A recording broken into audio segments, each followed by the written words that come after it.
Трайо Грозев реализира 2 гола за отборът на Тунджа Ямбол в домакинският матч срещу Космос Бургас от 17-тият кръг на югоизточната В група. Трайо Грозев беше точен още в 3-та минута на срещата, като голмайстора откри резултата след чудесен извеждащ пас на Красимир Димитров. До края на полувремето ямболските футболисти предпочетоха да задържат топката, като дори отстъпиха инициативата на гостите. В 22-та минута тимът на Космос пропусна да изравни резултата след наказателен удар, а малко по-късно енергичният Даниел Димитров от непосредствена близост отново стреля, но ударът му премина над вратата на Тунджа Ямбол.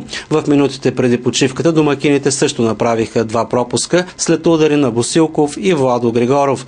Все пак отборът на Космос успя да изравни резултата в матча. Още след подновяването на играта гостите вкараха единственото си попадение след груба грешка на вратаря Красимир Димчев. Веднага след това попадение за Тунджа Ямбол Трайо Грозев направи невероятен пропуск, след като остана очи в очи с вратаря Йордан Апостолов. Секунди по-късно Трайо Грозев успя да се реваншира за 9-то си попадение през сезона с екипа на Тунджа Ямбол. Трайо Грозев получи невероятен пас от Красимир Андонов и този път не сгреши. До края на срещата домакините от Тунджа Ямбол задържаха по-дълго топката, като в редките си атаки ямболските футболисти предпочитаха да си раздават топката в наказателното поле или да опитват удари от далечна дистанция.